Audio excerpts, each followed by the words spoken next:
আসসালামু আলাইকুম বন্ধুরা, আজকে আপনাদের দেখাইতেছে একটা ছোট বক্স টেপিং ডোর। একবারে ছোট না, মোটামুটি আর কি মিডিয়াম সাইজের। এর সাইজ আছে লম্বায় 2 ফিট আছে আর কি।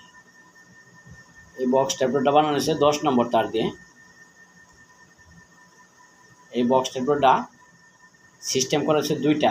নিচ দিয়ে আপনারা কবুতর ঢুকাইতে পারবেন, এই দেখেন নিচ দিয়ে পাল্লাটা ছাইড়া দিলে কবুতর ঢুকতে পারবে রিপ্লাই। আবার এই উপর দিয়ে দেখেন, উপর দিয়ে 3টা পকেট করে দেওয়া হয়েছে। এই পকেটের এদিক দিয়েও কবুতর যাতায়াত করতে পারবে। এগুলি যারা কাঠের খাঁচা অথবা কবুতরের দাফরির জন্য নিতে চান, তাহলে আমাদের সাথে যোগাযোগ করে অর্ডার দিয়ে নিতে পারেন। এগুলো আমরা বিক্রি করে থাকি অর্ডারের মাধ্যমে। দাম আলোচনা সাপেক্ষ। এদের গ্যাপ আছে 1 ইঞ্চি, নিচের তলা আছে 1.5 ইঞ্চি।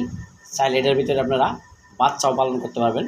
বাচ্চা পালন করার জন্য পিছিয়ে যে ঝুলন্ত তারগুলো আছে, তারগুলা বাইন্দা দিলেই হবে। তাহলে কবুতরের বাচ্চা ধাক্কা দিয়ে দিক দিয়া বাইরে পড়বে। দেখেন পিছন দিয়ে ঝুলন্ত তার দেওয়া আছে, রিপ্লাই করে আমরা বাইন্দা রাখছি। নিতে চাইলে কল দিতে পারেন।